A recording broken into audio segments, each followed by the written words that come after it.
Hello everyone. So we are back with the second part of our drainage. So particularly बेटा अगर मैं drainage की बात करूँ तो हम ड्रेनेज सिस्टम की डेफिनेशन जो थी वो तो बहुत क्लियरली समझ चुके थे कि ड्रेनेज का मतलब क्या होता है, river system of an area, है ना। तो अब ये जो रिवर्स मूव कर रही है, जो ये सिस्टम फॉर्म कर रही है, जो ये पैटर्न फॉर्म कर रही है, अब देखो ऐसा तो नहीं होता है ना कि रिवर बस ठीक है पानी छोड़ दिया तो वो अपनी मर्जी से फ्लो किए जा रहा है, नहीं। तो ये जो रिवर्स होती है ये भी एक सिस्टम के अंदर एक फिक्स्ड स्केल या एक फिक्स्ड मूवमेंट के अंदर मूव करती है, और जब ये मूव करती है तो अपने साथ एक पैटर्न बना देती है ना। ये पैटर्न भी फिक्स्ड होता है। तो अब आपको यही समझना है। अभी तक हम लोगों ने क्या समझा था, ड्रेनेज क्या होता है, ड्रेनेज की डेफिनेशन क्या है। अब हम लोगों ने, अगर मैं इंडियन ड्रेनेज सिस्टम की बात करूँ तो पेनिनसुलर रिवर्स हो गई, हिमालयन रिवर्स हो गई, ये भी हमने समझ लिया था, है ना। तो अब ड्रेनेज को आपको आगे क्या समझना है कि जो ड्रेनेज है, ड्रेनेज का पार्ट है, अब वो इंडिया में जो रिवर्स मूव कर रही है, ठीक है, वो क्या पैटर्न अपने साथ बना करके चल रही है, ठीक है। तो हम उसी पैटर्न को अभी डिस्कस करने वाले हैं। तो नेक्स्ट सबसे पहली चीज़ आप क्या देख लो कि ड्रेनेज पैटर्न होता क्या है। ड्रेनेज पैटर्न क्या होता है, पैटर्न होता है जिसके अंदर रिवर मूव करती है।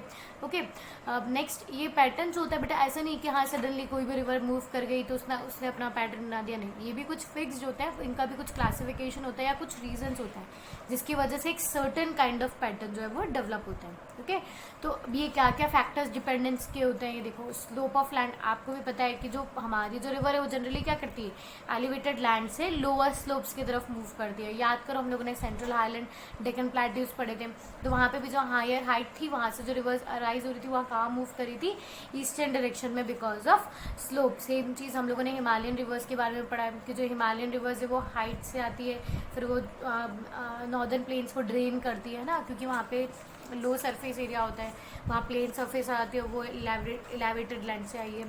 तो ये चीज़ आपको भी पता है कि अब पानी भी आपने जनरली भी देखा है बेटा, अगर हम पानी फ्लो करते हैं हमारी रोड वगैरह पे जब बारिश आती है तो वो क्या करती है, तो वो जो जहाँ पे उसको जो लोअर सरफेस मिलेगा, जहाँ उसको फ्लोटिंग एरिया मिलेगा, जहाँ उसको स्लोप मिलेगा, पानी जो है वो उस डायरेक्शन में फ्लो कर जाएगा। Secondly rock structure. अब रॉक स्ट्रक्चर को आप कैसे समझोगे, आपने पुराने क्लास में भी, आपकी जो छोटी प्रीवियस क्लासेस आई है तब आपने रॉक फॉर्मेशन वगैरह पढ़ा हुआ है ना। तो अब रॉक स्ट्रक्चर से यहाँ पे समझो कि जो सरफेस जिस पर वो रिवर मूव कर रही है वहाँ पर कौन सा रॉक अवेलेबल है, whether it is a soft rock और whether it is a hard rock. Okay, ये चीज़ हम लोग आगे भी और समझेंगे जब हम एक एक पैटर्न को प्रॉपरली डिस्कस करेंगे। And climatic condition, see climatic condition भी आप बहुत अच्छे से कैसे समझोगे कि क्लाइमेटिक कंडीशन कैसे डिपेंड करती है। अब याद है हम लोगों ने बहुत सी रिवर्स पढ़ी थी, जो पेरिनियल होती है और बहुत सी होती है वो नॉन पेरिनियल होती है। तो जो नॉन पेरिनियल है वो हार्श क्लाइमेटिक कंडीशन फेस करती है, वो कैसे हो जाएगी, सूख जाएगी, है ना। और जब अगर उसको क्लाइमेटिक कंडीशन के अंदर बहुत ज़्यादा हैवी रेन मिल रही है तो क्या होगा, उसका जो फ्लड प्लेन है वो इंक्रीज हो जाएगा।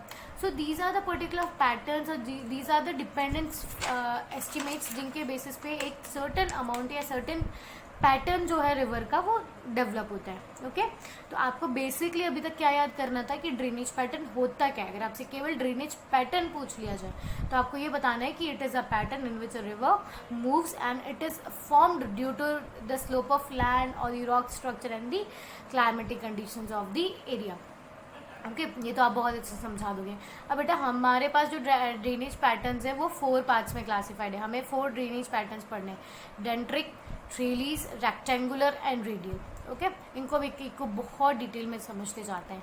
सी सबसे पहले अगर मैं डेंट्रिक की बात करूँ तो आप यहाँ से फिगर देखो, यहाँ से क्या ये मेन स्ट्रीम जा रही है, ठीक है, और इसके आसपास ना ट्रिब्यूटरीज आ रही है। तो अब आपको यहाँ पे डेंट्रिक के अंदर आपको क्या समझने की ज़रूरत है, यहाँ पे एक तो पहले ये वी शेप बना दी, सी देखो वी शेप, यहाँ मतलब एक एंड पे तो ये बहुत ज़्यादा नैरो है और एक एंड पे ये बहुत ज़्यादा ब्रॉड है। वी शेप भी आपको समझ में आ गया। अब आपको ये ट्री लाइक स्ट्रक्चर दिख रहा है कि अब जैसे ये मेन स्ट्रीम फ्लो कर रही थी तो इस पर बहुत सारे ट्रिब्यूटरीज आकर के जब ज्वाइन कर रही है, डिस्ट्रीब्यूटरीज आकर के ज्वाइन कर रही है, तो ये कैसा स्ट्रक्चर बना रही है, it is like a tree like structure, है ना। तो ये 2 से 3 पॉइंट आपको याद करने हैं। अब ये ट्री लाइक स्ट्रक्चर कैसे होते हैं, अब ये जो स्पेशली डेंट्रिक का फीचर होता है कि डेंट्रिक में जो रिवर फ्लो करती है, ठीक है, वो क्या करती है, स्लोप के अकॉर्डिंग मूव करती है। अब यहाँ से जब रिवर स्टार्ट हुई थी तो मानो कि इस तरफ स्लोप था, ठीक है, तो वो इस तरफ बहती गई, फिर उसको थोड़ा बहुत स्लोप यहाँ मिला तो थोड़ी रिवर यहाँ निकल गई, फिर आगे थोड़ा स्लोप मिला तो थोड़ी रिवर यहाँ निकल गई, फिर कुछ आगे जाके और थोड़ा स्लोप मिला, तो ऐसे खुद को डिवाइड करती जाती है। ठीक है, तो ये आपको जो अब इसको देखने पे भी आपको लग रहा होगा कि ये ट्री की ब्रांचेस की तरह लग रही है। ठीक है, तो आपको 2 से 3 पॉइंट यहाँ पे क्या याद करने हैं, कि सबसे पहली चीज़ तो यहाँ से जो ट्रिब्यूटरीज है वो उसको इस तरीके से ज्वाइन करती है कि ये रिसेंबल करता है खुद को in the form of branches of a tree. Secondly आपको ये बताना है कि यहाँ जो रिवर्स है वो फ्लो कर रही है on the basis of slope of tail, कि जैसे उसको स्लोप मिलता जाएगा वो उस डायरेक्शन में मूव करती जाएगी। Okay, next what we have is कि ये हमें एक वी स्ट्रक्चर में फॉर्म होती हुई दिख रहा है ना, कि नैरोअर इन दी स्टार्टिंग और फिर जैसे जैसे ये आगे जाती जाती है ब्रॉड होती जाती है। ठीक है, क्लियर। एग्जाम्पल्स भी आपको यहाँ पे दिए हुए हैं। नेक्स्ट हमारे पास है ट्रेलीज ड्रेनेज पैटर्न। अब बहुत ईजी है, इसको भी समझो। सबसे पहली चीज़ जो मेन स्ट्रीम है उसको जो रिवर्स एडजॉइन कर रही है, जो उसको ट्रिब्यूटरीज ज्वाइन कर रही है, या जो ये रिवर है वो भी जो अगर मूव कर रही है, तो जो यहाँ पे जो रिवर्स मूव कर रही है, ज्वाइन हो रही है, वो एक फिक्स राइट एंगल पे मूव कर रही है। ठीक है, राइट एंगल पे जा करके अटैच हो रही है। ठीक है, इसीलिए सबसे पहले पॉइंट क्लियर हो गया, it is formed by streams join the main river eight right angle. अब ये राइट एंगल पे क्यों करती है वो समझने की कोशिश करो। अब बेटा यहाँ पे क्या होता है ना, जो यहाँ की जो रिवर्स होती है वो जनरली देखो यहाँ पे, मतलब अब यहाँ पे आपको समझने की जरूरत है कि यहाँ पे जो रॉक है वो हार्ड एंड सॉफ्ट है। ओके, अब हार्ड एंड सॉफ्ट को कैसे समझने की कोशिश करोगे, just a minute, will have a pen. ये समझो, अब मानो कि ये रॉक्स है, ये रॉक है, फिर ये रॉक है जो पैरेलल मैनर में अरेंज्ड है। ठीक है, अब ये जो मैंने ब्लू से बनाया है वो तो क्या है, हमारे हार्ड रॉक्स है। ठीक है, और यहाँ अब जो मैं रॉक्स बना रही हूँ रेड कलर के, वो थोड़े हमारे सॉफ्ट रॉक्स है। यहाँ तक आपको समझ में आ गया। अब हमारी येलो कलर में जो है हमारी रिवर फ्लो होकर के आ रही है। मानो कि रिवर फ्लो हुई, ठीक है, यहाँ पे इसको हार्ड रॉक मिला तो ये मूव नहीं कर पाई। ठीक है, तो अब यहाँ पे इसको ये रेड वाला तो हार्ड रॉक था हमारा। ठीक है, like I think so we have मेकन अ लिटिल बिट कंफ्यूजन। वापस समझाती हूँ। ब्लू का मतलब तो क्या है, हमारा हार्ड रॉक, और रेड का मतलब क्या है, हमारा सॉफ्ट रॉक। ये समझ में आ गया आप लोगों को? ठीक है, like I am also getting a little bit confuse now. See, वापस से ढंग से समझने की कोशिश करते हैं इसको बहुत स्टार्टिंग से। हमारे पास रॉक्स है, ठीक है, तो ये हमारे पास हम लोग बना लेते हैं। आपको बहुत अच्छे से why this pen is having a problem.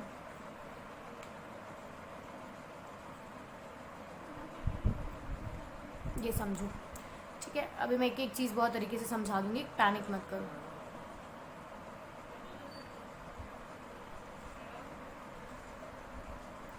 Fine, अब देखो, अब इस चीज़ को समझने की कोशिश करो। जो ब्लू है वो क्या है, सॉफ्ट है, और जो येलो है वो हार्ड रॉक्स है। ओके, अब हमारी जो रिवर है वो रेड कलर में फ्लो करके आ रही है। मानो यहाँ से कोई रिवर फ्लो करके आती है, तो ब्लू में क्या था, सॉफ्ट रॉक था, इसलिए उसको इजीली ब्रेक कर दिया। फिर वो फ्लो करने लगी, फिर उसको और कोई जगह तो मिलेगी नहीं जहाँ सॉफ्ट होगा, फिर उसको ब्रेक कर देगी। फिर वो फ्लो करने लगी कि फिर उसको जहाँ सॉफ्ट रॉक मिलेगा उसको ब्रेक करके चलती जाएगी। सी, अब आपको ये चीज़ इस तरीके से समझना है आपको कि जो अब हमारे हार्ड रॉक से रिवर उसको तो बहुत इजीली ब्रेक नहीं कर पाएगी ना, जो केवल सॉफ्ट रॉक है उस सरफेस के अंदर, केवल उनको ब्रेक कर पाएगी। तो पहली चीज़ तो आपको ट्रेलीज पैटर्न के अंदर क्या समझना है कि जो ट्रेलीज पैटर्न के अंदर जो रॉक सेटअप होते हैं, ठीक है, वो पैरेलल अरेंजमेंट के अंदर सेटअप होते हैं। पहली बात तो ठीक है, पैरेलल अरेंजमेंट भी किसका होता है, hard rocks and soft rocks का पैरेलल अरेंजमेंट होता है। ठीक है, ये चीज़ समझ में आ रही है कि पैरेलल अरेंजमेंट होता है। तो पैरेलल अरेंजमेंट होगा तो जब वो हार्ड रॉक से निकलेगी तो उसको ब्रेक नहीं कर पाएगी, पर अगर वो सॉफ्ट रॉक से गो थ्रू करा उसने तो वो क्या होगा, वो उसको इजीली ब्रेक डाउन कर पाएगी। सी, इस पिक्चर से आपको ये बहुत और भी इजीली आप समझ पाओगे कि देखो, अब ये पूरा हार्ड रॉक था, फिर इधर कुछ सॉफ्ट रॉक था, फिर हार्ड रॉक था, और फिर कुछ सॉफ्ट रॉक था। अब देखो यहाँ से रिवर हमारी फ्लो कर रही है ना, तो इसको और कोई जगह नहीं मिली। जैसे यहाँ पे इसको सॉफ्ट रॉक को ब्रेक करने का चांस मिला, इसने खुद को ब्रेक कर लिया और ये रिवर यहाँ पे फ्लो हो गई। फिर ये यहाँ पे से रिवर यहाँ पे फ्लो कर रही है स्ट्रेट मार्जिन में, फिर इसको यहाँ पर एक वापस से सॉफ्ट रॉक मिला और इसने इसको फिर से वापस यहाँ पे कट कर दिया। तो जनरल जो ये कटिंग जो होती है ना बेटा, ये अप्रॉक्सीमेटली 90 डिग्रीज पे होती है। ओके, तो इसीलिए यहाँ पे क्या बोलते हैं कि अपन जो ट्रेलीज पैटर्न जो है वो डेवलप होता है in the areas altered by hard and soft rock, that is a parallel arrangement of hard and soft rock. और यहाँ जो रिवर्स का कटिंग होता है वो जनरली किस पे होता है, रिवर्स जो एक दूसरे को स्ट्रीम ज्वाइन करती है वो राइट एंगल्स पे करती है। ठीक है, फिर इसके एग्जाम्पल्स भी आपको दिख गए हैं। Okay, coming next is rectangular drainage pattern. अब रेक्टेंगुलर ड्रेनेज पैटर्न को वापस से आप समझो। अभी तक तो हमने क्या पढ़ा था, अभी जब हम लोगों ने ड्रेन पढ़ी थी या लैंड सरफेस जो पढ़ा था, it was composed of both combination of hard rocks and soft rock पर जब हम रेक्टेंगुलर पढ़ने जाते हैं तो यहाँ पर हमारे पास जो सरफेस है वो केवल और केवल स्ट्रॉन्ग रॉक से बहुत ज़्यादा स्ट्रॉन्ग फोर्सफुली कंबाइन होगी। See when rocks are strongly joined the rectangular pattern develops. जब बहुत ज़्यादा केवल स्ट्रॉन्गली अटैच्ड है तो वो क्या फ्रेम करवा देगा हमारा रेक्टेंगुलर पैटर्न। अब रेक्टेंगुलर पैटर्न को आप समझो कैसे होगा कि अब देखो यहाँ पे rectangular drainage develops on the rocks that are approximately uniform resistance to erosion but which have two directions of joining at approximately right angles। ठीक है, अब यहाँ पे समझो कि जैसे ये रिवर यहाँ पे आई है, रिवर यहाँ से फ्लो करने की कोशिश करी और बहुत जगह एकदम स्ट्रॉन्ग रॉक है, उसको कहीं भी मूवमेंट का डायरेक्शन नहीं मिल रहा। तो अब जैसे ही उसको थोड़ा बहुत डायरेक्शन मिलेगा वो खुद को टर्न करती जाएगी। और मतलब यहाँ पर क्या होता है ना बेटा, सी अब वो जो मैंने आपको पिछला वाला समझाया था उसमें मैंने बोला था टर्म कि वो अप्रॉक्सीमेटली 90 डिग्रीज पर टर्न होती है, और यहाँ there was a combination of both hard and soft rock. ठीक है, तो वहाँ हमने केवल 90 डिग्री से समझा था। पर यहाँ जो मूवमेंट होता है ना, देखो ये मूवमेंट आपको रेक्टेंगुलर बॉक्स में दिख रहा है, ये मूवमेंट आपको रेक्टेंगुलर बॉक्स में दिख रहा है, और ये मूवमेंट आपको रेक्टेंगुलर बॉक्स में दिख रहा है। ठीक है, तो यहाँ पे जो रिवर्स स्ट्रीम्स है खुद को फ्लो करती है according to in the regular rectangular rifts. Rectangular rift valleys हमने पढ़ी ना कि यहाँ एक माउंटेन है, यहाँ पर एक माउंटेन है, बीच में जो वैली है वो रिफ्ट वैली है। तो अब यहाँ पर भी जो स्पेसेस होता है वो एक स्ट्रॉन्ग रॉक के बीच में दूसरे स्ट्रॉन्ग रॉक के बीच में कुछ स्पेस होता है।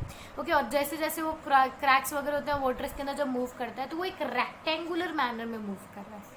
ओके, तो इसको हम लोग रेक्टेंगुलर ड्रेनेज पैटर्न बोलते हैं। सी दोनों बहुत अलग है, वहाँ there was a parallel arrangement of rock, और यहाँ जो है वो रॉक्स जो है वो रेक्टेंगुलर फॉर्म के अंदर खुद को रॉक्स ने सेटअप किया है बहुत स्ट्रॉन्ग कॉम्बिनेशन के साथ में। तो जैसे कुछ क्रैक होता है तो रिवर मूव करने लगेगी।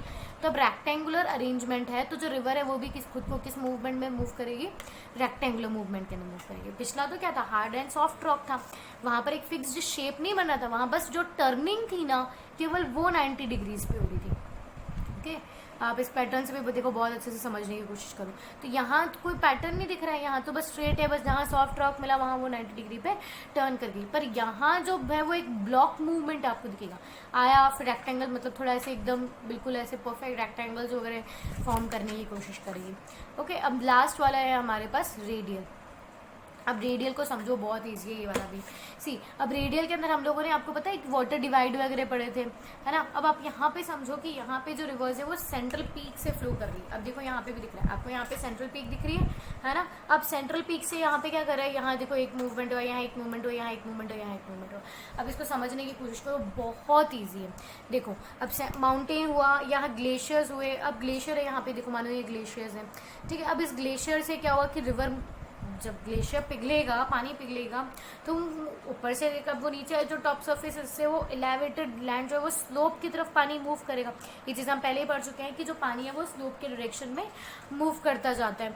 तो अब यहाँ पर स्लोप, अब सीधी बात है, यहाँ कुछ पानी इधर मूव करेगा, कुछ पानी इधर मूव करेगा, कुछ पानी इधर मूव करेगा। ठीक है, तो ये रेडियल डायरेक्शन हो गया आपका। अब पढ़ो इसको, इसमें क्या लिखा हुआ है, when the streams flow in different directions from a central peak. Central peak से वो डिफरेंट डायरेक्शंस के अंदर फ्लो कर रही है। ठीक है, तो क्या फ्रेम कर रही है अपने साथ में, वो रेडियल पैटर्न डेवलप कर रही है। Okay, it is common in the areas of conical and domes, for example volcanic cones. मतलब आपको जहाँ पे भी जहाँ एलिवेटेड लैंड्स होती है, जहाँ कोनिक स्ट्रक्चर्स बनते हैं, आप कोनिक स्ट्रक्चर्स वगैरह आप इन पर ज़्यादा फोकस मत करो, ये बहुत ज़्यादा एक्स्ट्रा हो जाएंगे तुम्हारे कोर्स से। तो आपको यहाँ पे बेसिकली क्या समझना है, रेडियल और drainage pattern, radial drainage pattern के अंदर एक पीक होती है, और सेंट्रल पीक से जो वाटर है वो अलग अलग डायरेक्शंस में फ्लो कर रहा है। जब वो अलग अलग डायरेक्शंस में फ्लो करेगा तो वो क्या पैटर्न बना लेगा, रेडियल पैटर्न बना लेगा, ड्रेनेज पैटर्न। ओके, तो अभी तक हम लोगों ने क्या कंप्लीट कर लिया है वो समझो एक बार मेरे साथ। ड्रेनेज की डेफिनेशन हमने पढ़ लिया, ड्रेनेज के वेरियस पैटर्न्स हमने पढ़ लिए। ठीक है, हम लोगों ने कुछ टर्म्स पढ़ी थी, जैसे लाइक बेसन क्या होता है, ट्रिब्यूटरीज क्या होती है, डिस्ट्रीब्यूटरीज क्या होती है, वाटर डिवाइड क्या होता है। ठीक है, उसके बाद में हम लोगों ने जब इंडियन ड्रेनेज सिस्टम पे हम बात कर रहे थे तो हमारे यहाँ की जो रिवर्स है वो दो पार्ट्स में क्लासिफाइड हो जाती है, Himalayan reverse and the peninsular reverse, right. तो अब नेक्स्ट वीडियो में हम लोग हिमालयन रिवर्स के बारे में पढ़ने वाले हैं। I have already told you कि 3 हिमालयन रिवर्स होती है ना, इंडस, गंगा एंड ब्रह्मपुत्र। बहुत ईजी और बहुत अच्छे से समझ में आएगा। Okay, thank you.